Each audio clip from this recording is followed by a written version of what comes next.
Hello and welcome for another video on the MTG Arena MTG channel. I'm Elliott Dragon. I'm a pro player and full-time content creator with more than 23 years of experience in Magic the Gathering. And today I'm gonna show you a deck with the new mechanic Incubate from March of the Machine. But before, please take a moment to subscribe to the channel to not miss another amazing content. Incubate is a new mechanic where you put into play a double face token that is first an artifact that comes with +1/+1 counter, but you can then pay 2 mana to transform it into a creature. The mechanic can be a bit slow in paper, but like everything in Magic, it can synergize well and be broken with other cards in the set. This deck I'm gonna present you today is especially for best of one, because we've been testing on the early access with other streamers, and there were only best of one possible. In the future, we can of course think of sideboard option to play it in best of 3. I'm gonna present the deck to you and show every aspect where Incubate can be optimized with other cards. The first aspect, very important, is saving mana. When you incubate, you have to pay 2 to transform the token into a creature. And there is a way to not do that using JESKAI. JESKAI is a Naya card, but in this deck you only pay with green and white mana. It's a 3/3. And if a token would be created under your control, you can choose to have a 2/2 cat and a 3/1 dog instead of the original token. So when you incubate, instead of getting the artifact 0/0 that you have to transform, you can directly get a creature. But the good part of it is because JESKAI doesn't replace the +1/+1 counter, you still get the +1/+1 counter on it. So when you play Norn Inquisitor, for example, it incubates 2, and even if you transform the incubate token into a cat, you still get the +2/+2 counter on it. So with JESKAI, you get a 4/4 haste. Or if you prefer the dog, you can get a 5/3.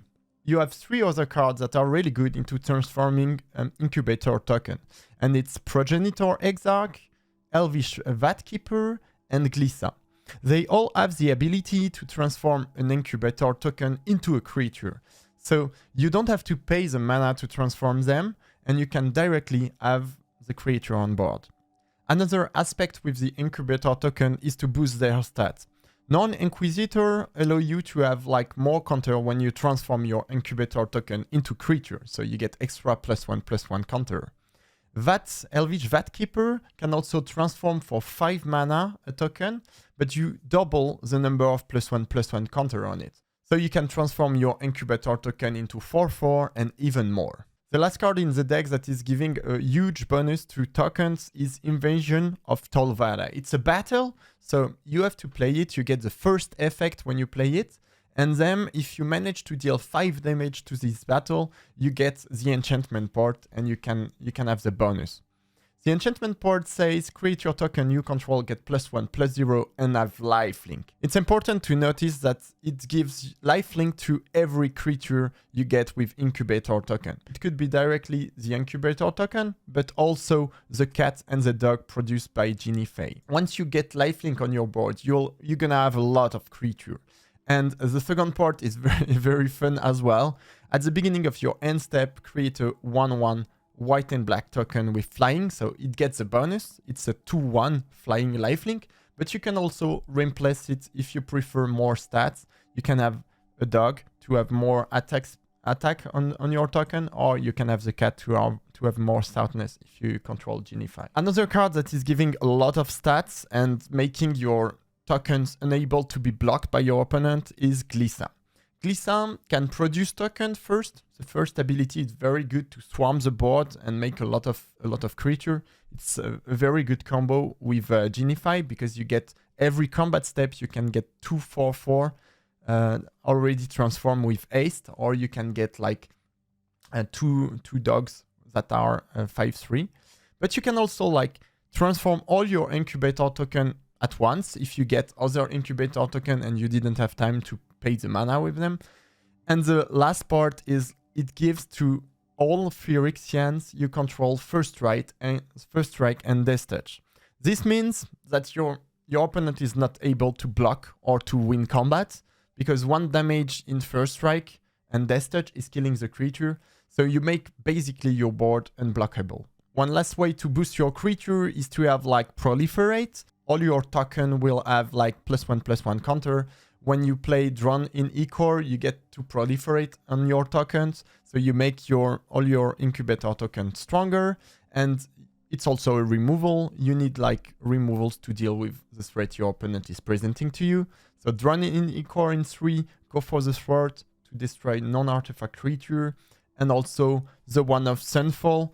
I like to include this card in the deck because it exiles all creatures. So if your opponent is doing shenanigans or taking control of the board, you can reset before building again. The second aspect of it, which is good, is if you know you're gonna play Sunfall, you can wait before transforming your incubator token. You can block, and once the Sunfall is resolved, you can transform all your incubator and attack. The last card in the deck are Glistening Dawn, which is like Incubate X twice, where X is the number of lands you control. This card is huge because if you get to curve Genify turn 3, you can get like 2/6/6 ace on the board with Glistening Dawn. And it's a very good late game card because you get very huge token and you can easily stabilize the board or kill your opponent with the huge token you get. I play one Mondrak. Mondrak is really good because it doubles the number of token you get. So if you get the full combo with Genify and Mondrak, you get like every turn you can get with Lisa like 4/4/4 on the board, and it's really very, very, very strong. The last card I play is Elliott Dragon. Elliott Dragon is very good because it's dealing a lot of damage. When your opponent block your creatures, they have to pay mana, and otherwise they're gonna take damage. And in this deck, we're gonna have a lot of creature on the board, so it's very easy to transform it. And once it's transformed, you basically win the game in 2 turns. So you can sack 3 creature, exile Elliott Dragon, and you get to incubate 5 times. And you're gonna transform all the incubator token you control. So in this case, you can of course incubate, and if you have Genify on the board, you're gonna create cat and dog instead of Phyrexian. And next turn, all your creature we're gonna get +1/+1 double strike, which means like just Elliott Dragon itself creates 30 damage on the board. Before, of course, destroying all permanents except for artifact lands and Phyrexian and returning on the battlefield. So it's very good. Elliott Dragon is very good to pressure your opponent. And it's not a 4-of because it's not the main card of the deck. The strongest card in the deck is basically Genify because it synergizes with everything. And then you have a lot of one-offs and a lot of very strong cards to synergize. The mana base is very, very clean. I don't play black mana in the mana base because Genify, if you have black mana in your mana base, you're not gonna be able to play Genify turn 3. So it's very important to have a way, like to have the option to play her turn 3. And yeah, that's it for the deck. I'm gonna show you a few games and I hope you enjoy. You can see I have a lot of Glissa in my hand. And I'm gonna try to develop the Norn Inquisitor. And I know I can use the first ability of Glissa to activate, like to make 2 incubator tokens. And I'm gonna use the other Glissa to transform my tokens. So in this situation, I'm just gonna try to get Genify as soon as possible. And if I get a way to transform my creature, like to pay for my creature and to transform my token, it's gonna be a lot of pressure. My opponent is playing an elf, so it's not that big of a deal. And ramping with Invasion of Zendikar is indicating that my opponent want to do good and big stuff. So I'm gonna try to slow him down, killing the Yanovar Loam Speaker. I can also, the good part of Proliferate is you can proliferate on the battle and you actually add counter on the battle. So your opponent needs more damage to defeat the battle and flip it. Right now I don't have like my force mana. I can still transform my token into a 4/4, and we are waiting for what our opponent is proposing to us. Vren is okay. It's 3 damage, so I know he cannot transform the battle right away because of the 1 defense counter I use on Proliferate. He's killing Genify, which is like making my board a bit weaker. I can still like turn the token into a 4/4, and with the non-Inquisitor ability, I get +1/+1/+1/+1 counter, so I can attack the Vren, and either it takes counter on Vren or it sacrifices the forests. I cannot do Glissa right now, but the first Glissa I can try to incubate with it, and then I'll try to transform my token. So he's killing my 1/1 in order to get the 4/4, and the board is looking very bad for me right now.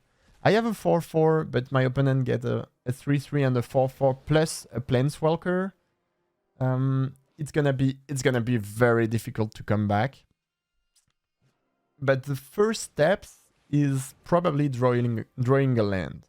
If I'm drawing a land, I can play Glissa. With Glissa on board, which is the case, with Glissa on board, I can start to proliferate, or I can give my Phyrexian like first right Death Touch. The best thing is because I have other Glissas in my hand, I'm okay to just incubate twice. And if my opponent kills the first Glissa, I can go with the second one and transform all the tokens. So right now, my goal is mainly to protect the battles that are there, because if my opponent manages to deal the damage to the battle, he will get the 8/8 reach, and he also get like the 4/3 with the other battle. And this 4/3 that becomes indestructible. So I cannot manage the board if my opponent is defeating the battle. So I need to keep my creature to block everything that's coming. There is also Vorinclex coming next. But right now I feel like I'm in a very good shape. And the top deck, Invasion of Tovalda, make first I'm able to bring back Genify. Then Glissa is making like two new tokens, but this time my token will not be incubate tokens. They are like 2/2 cats or 5/3 dogs. And because I have like now a way to produce creature every turn, I can make sure to first defend the battles, and I can make sure to trade the creature positively for me. So I do choose 2 dogs in this situation because Polukranos is 4/5. My battle, like the battle I want to transform, is 5. So because it's 5 defense, I need to be able to deal 5 damage to it. So I prefer the dog in this situation. 4/4 is not doing much. So having 2 dogs is also very strong, because I'm gonna get 2 tokens every turn. So even if my opponent is doing like very, very strong synergy with the battle, just Genify and Glissa manage to stabilize.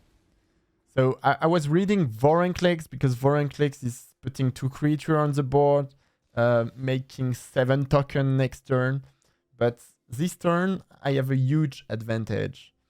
I can use, I think I can use mana to incubate. I cannot play another Glissa because it's legendary. I cannot play another Genify because it's legendary. So my goal is to pressure my battle, and the battle is making all my board with lifelink. And if I have lifelink on that board, it's gonna be huge. So my only option in that spot is to actually transform manually, like using mana to transform the incubate. I can also incubate twice with Glissa and make haste cat. And it's very good because my opponent only has like 4 blockers. So if I'm sending everything on the battle, I'm sure I'm gonna defeat it. And because I have another copy of Glissa and another copy of Genify, I can also sacrifice one of them by attacking. And I think I'm choosing to sacrifice Glissa because Glissa is not necessary before next turn. I can just go sacrifice Glissa this turn and play another one next turn. And if I manage to get the broken sky, all my board is gonna have like +1/+0 and give lifelink to my tokens. So right now I have like my 2 dogs are 6/3 with lifelink. End of turn, I'm gonna create a spirit with the broken sky, and I can choose to have a dog instead. The dog will be like 4/1 lifelink. And next turn, I can play Glissa and just get 2 other cats that are like 5/4 lifelink. So right now, the board seems stabilized for me, and I'm just gonna try to transform my 2 Incubate token, play a Glissa next turn, and try to finish the game. My opponent can transform the Vorinclex for 8 mana, get 2 huge creatures from his library, but because I managed to protect the battle, so my opponent has a lot of value over there that are all the battles that he didn't complete, like that he didn't defeat. And because he didn't defeat all the battles, he has like less board presence that I do. Opponent has 16. Next turn we can transform the 2 Incubate token, we can play a Glissa, and we have a bunch of damage. Like next turn we have very, very, very huge attack. And I don't think 16 damage is enough. Because the lifelink also avoid me to die. Like if my opponent attack with everything, I can just block, and I will get a lot of life, and that's actually what my opponent is doing in that game. So I'm just doing the right block, and with the lifelink, I'm gonna go up to something like 53, no, 35 maybe, so 35. I'm gonna gain like 20 life.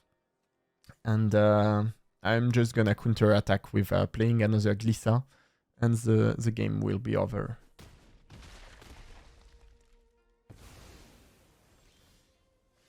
Vat Keeper doesn't change anything. We play Glissa, we incubate twice, choose 2 cats because we love cats, and full attack for the win.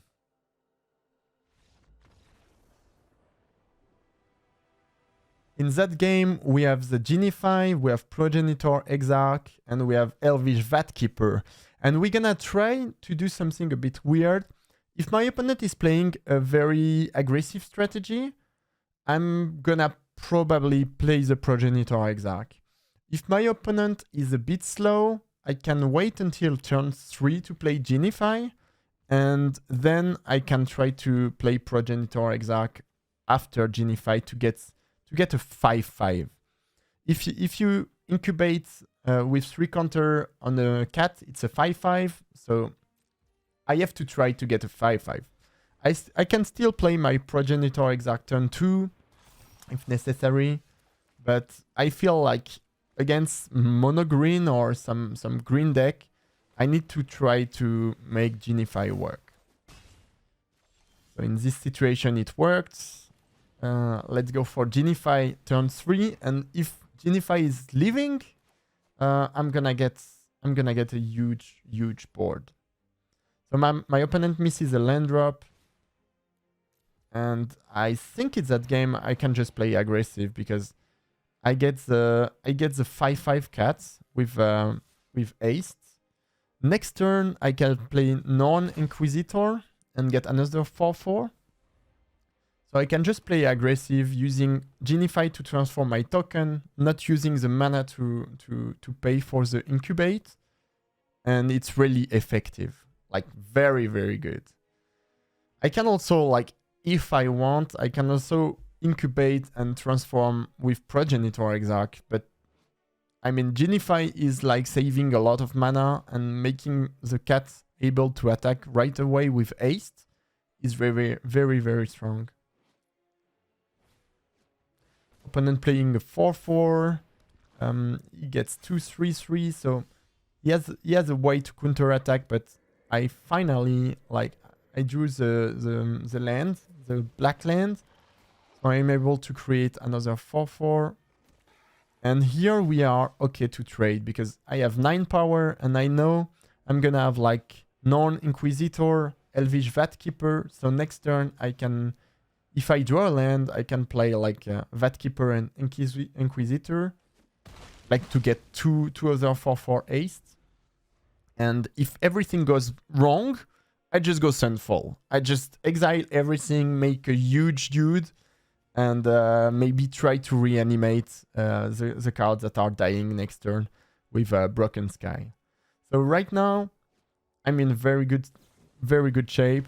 Even if my opponent is killing Genify, I can just like use my board to attack. So go for the throat, dealing with the 4/4.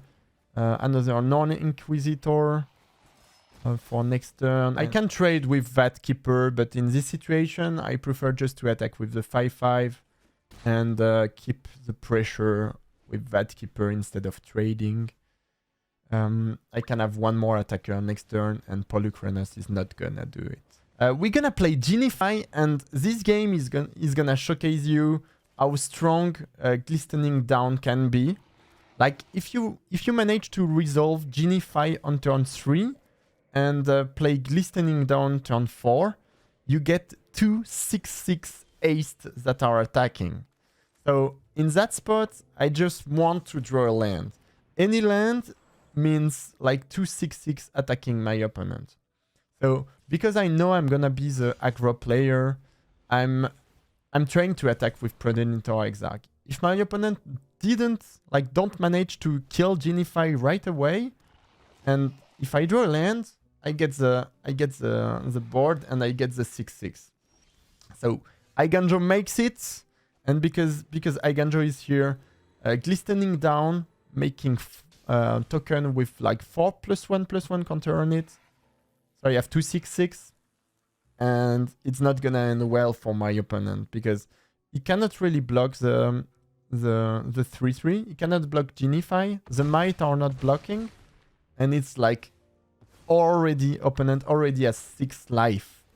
Next turn, I can either play Glissa if I draw land. I can play Elesh Norn. And if my opponent kills Genify, I can also go for Invasion of Tolvada. So my opponent counter attack, but because I have more board, he will need to sacrifice the Grafted Butcher and Progenitor Exarch. And I can also add another 5/5 haste and kill my opponent on turn 5, which is good.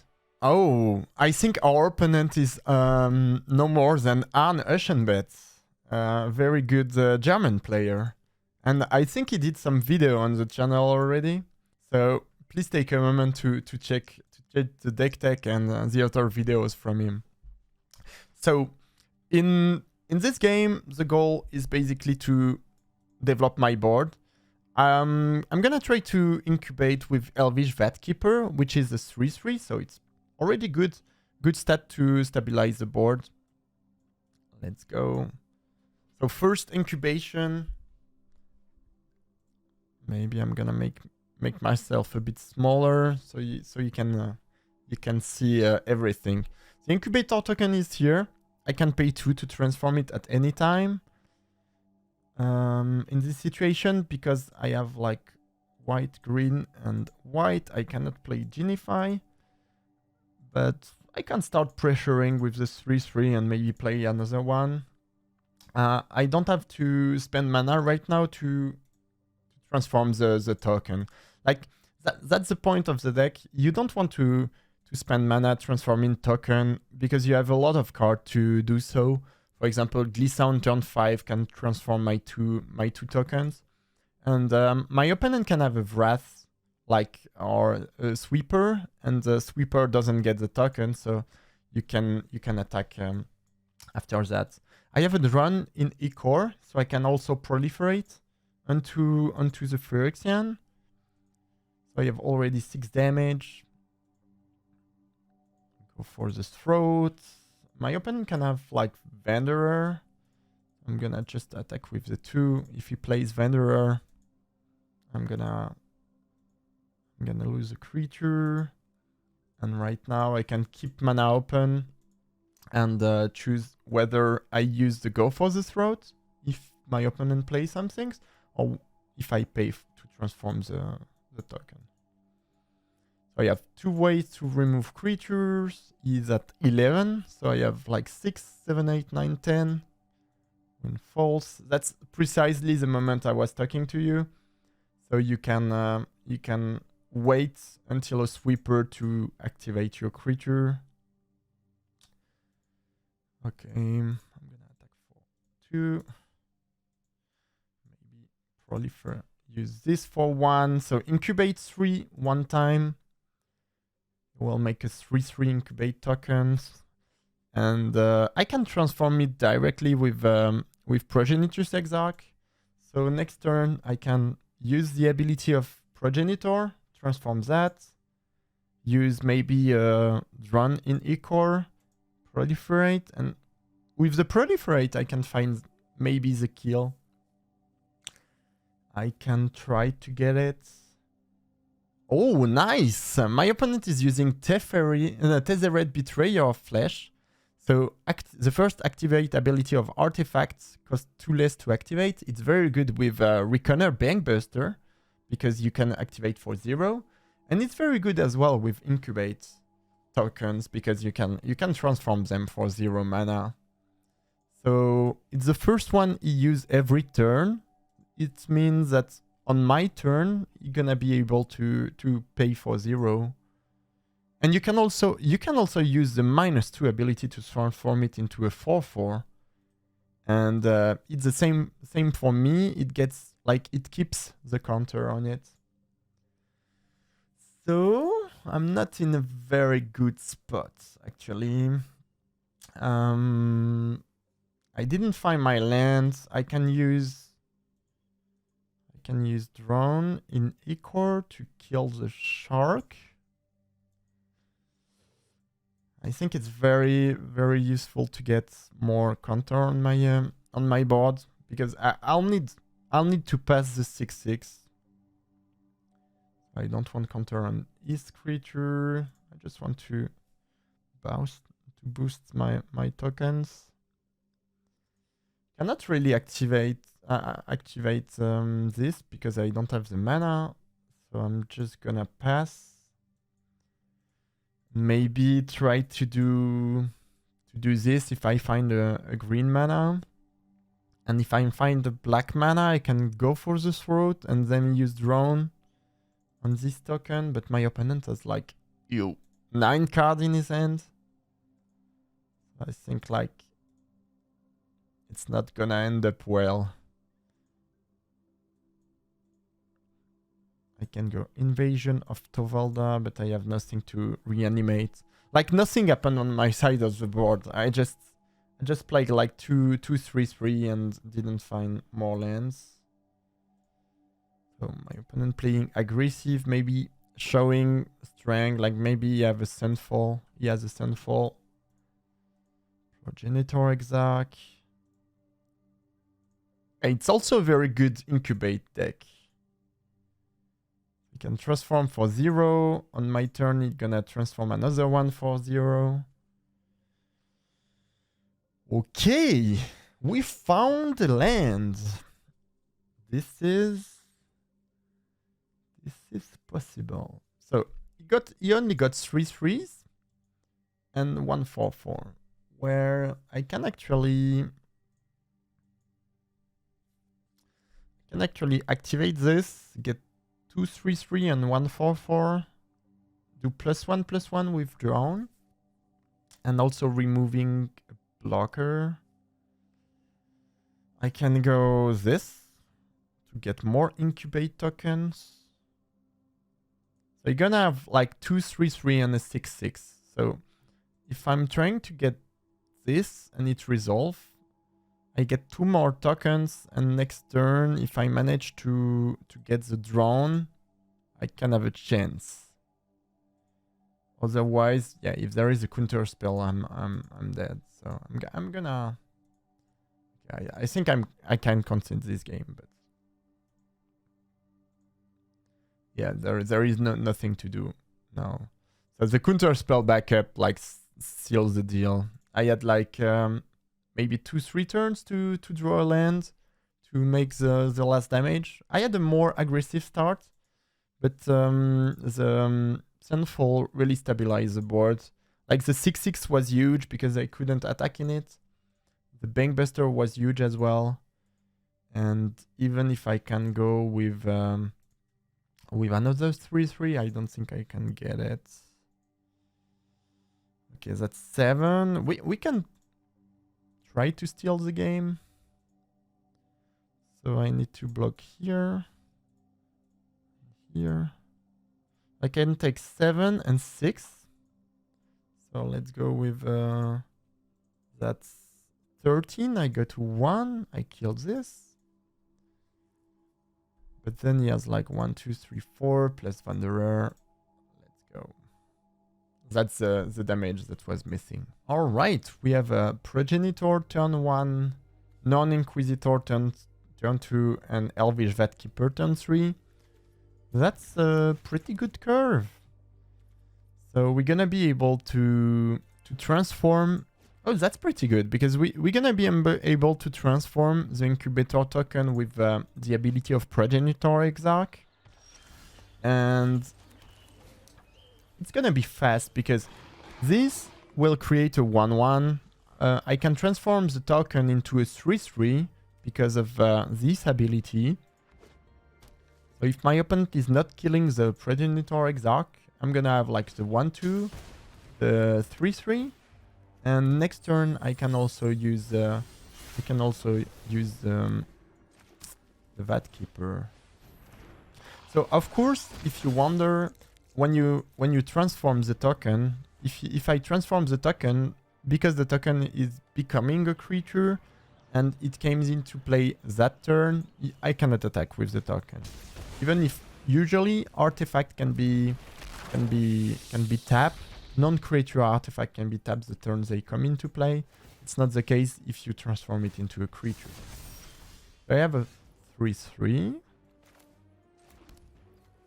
I can not attack into Omnath, so I'm gonna play the Vatkeeper with the ability of turning this one into a 3/3 as well. So I have a board that is good enough to deal with Omnath. I mean, it cannot really attack into Omnath. It is creating a lot of mana with the ability. If you would lose mana, this mana become black instead. So it's gonna stack a lot of mana. Tamiyo is okay. Share the story of Phyrexia with your people. Tamiyo doesn't do much. I can also pressure Tamiyo because he has only one blocker. I can try to play the game in a way that I win with the Elliott non-trigger. If my opponent tries to tap one of my creatures, I'm gonna transform this. And I think I'm gonna transform it anyway. Let's go. Transform this. So I can go with Elliott Norn, and the turn after I can go Glissa. I cannot really attack with the 3/3 into Omnath. I'm just gonna play Elliott Norn in that spot and try to activate the ability next turn. My opponent is at 16. I can also try to play aggressive because this turn is not gonna pay 1. So if I attack with everything this turn, Omnat can block one of my small creature, can block a 3/3, and then I have like 1, 2, 3, 4, 5 damage plus the 2 of the Elliott Dragon ability. Next turn I can go first try Death Touch, attack with everything again. I like the idea. It's very aggressive, but I like the idea of going for it. I'm losing like 2 creatures to deal 1, 2, 3, 4, 5, 6, 7, 8 damage. So, and he's losing 1 blocker for next turn because he has dealt damage to me. So he's at 8, and I can go Glissa and give my Phyrexian First Strike and Death Touch, which is very effective in winning combats. I could also incubate twice to make more creature. Okay, Borborygmus and Feebletip. So he can draw a card, discard a card, and deal damage to Elliott Dragon. But if he is dealing damage to my creature, he's taking damage from Elliott Dragon. So we can also just win by using Elliott Dragon ability. Like the passive ability force your opponent to pay mana. So in that case, I think I'm just gonna go with Glissa. Might have like 3 black mana and oh, that's pretty good. So I can proliferate on my tokens.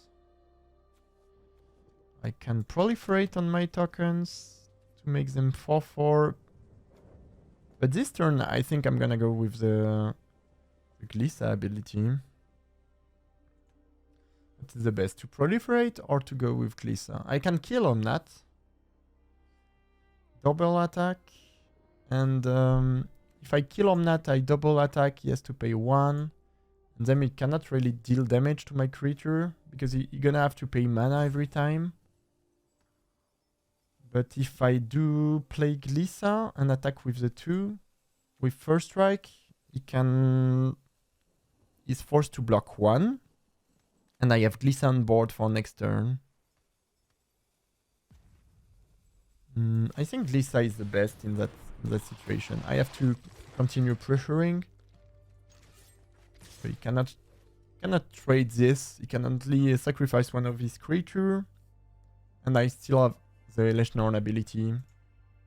So if he's down to 3, he's gonna have to pay every time he deals damage to my creature. Otherwise it's gonna be difficult for him. And I'm still at 19. So 19 is a lot of life. So maybe he's playing the new battle, like the invasion of Alara. Or he's playing more legend build with Plaza of Hero and a lot of good legendary creatures. That's a tough match. Not to say that's a tough match. Omnat came on turn 3 with Invasion of Argaman. So he started stacking mana on turn 3, but he just did Tamiyo, which is like not the best. He could have stacked more mana with Omnat and start to do like shenanigans, like keeping Plaza of Hero untap every turn. And with the mana of Omnat, he could also pay for the Elliott Dragon trigger. So if he had mana stacked, he'd have paid for Elliott Dragon. Okay, he can also reanimate with Tamiyo. He can reanimate Omnat from the graveyard. I think it's better than the spellbook actually, because the spellbook is making you draw 2 cards a turn. 1 more card with that, and Omnat is make you draw 2 cards a turn. So it's the same, but you get a 4/4 body. The problem for him is like Glissa is making my Phyrexian first strike and death touch, so he cannot really win in combat. So he has to respect the fact that I can just attack with everything and cannot do anything about it. I hope so. I hope so. I didn't think when I first saw the Glissa Herald of Predation, I didn't think the card was that good. But when I played with it, like the Incubate twice and all the different mods, I realized it was nuts. So yeah, let's go for it. Here we go. We did it! We did it! We could have used Eleshnorn and go for the shroud, but we managed to win that game playing very aggressively. On this game, we have a big plan. It's like playing Genify turn 3 and using Glistering Down to make a very, very, very huge pressure. And we have a backup plan with Glissa. So if we lose Genify on turn 3, we can still use the backup plan of using Glissa to not pay for the mana of Glistening Down, not pay for the Incubate, but directly transform. So right now, we are waiting to see if something happens. Okay, opponent doesn't have any removal, so we have to go for it. Glistening Down, does it work? Yes, it resolves, so we have 2/6/6. And an attack for 15 damage turn 4. Which is pretty good. Okay, opponent drawing with Reckoner Bankbuster. So even if my opponent plays a Vrath here, I can still play another Glistening Down. And it will be a huge pressure. And if my opponent doesn't have anything, it's game. Let's go. Alright, that's it for the deck. I hope you enjoyed the video and the gameplay. If you are playing against more aggressive strategies, you can of course add more removals to it. So Drone in Icor, Go for the Threat and other black removal are cool. You can also add more Invasion of Tolvada or Value Engine if you are playing more against control. Of course, in this color you can add a bunch of cards that can be good in the deck. Let me know in the comments what card has been good for you and what card you've tried. And that's it for me. It was Elliott Dragon for Magic Arena official channel, and thank you for watching.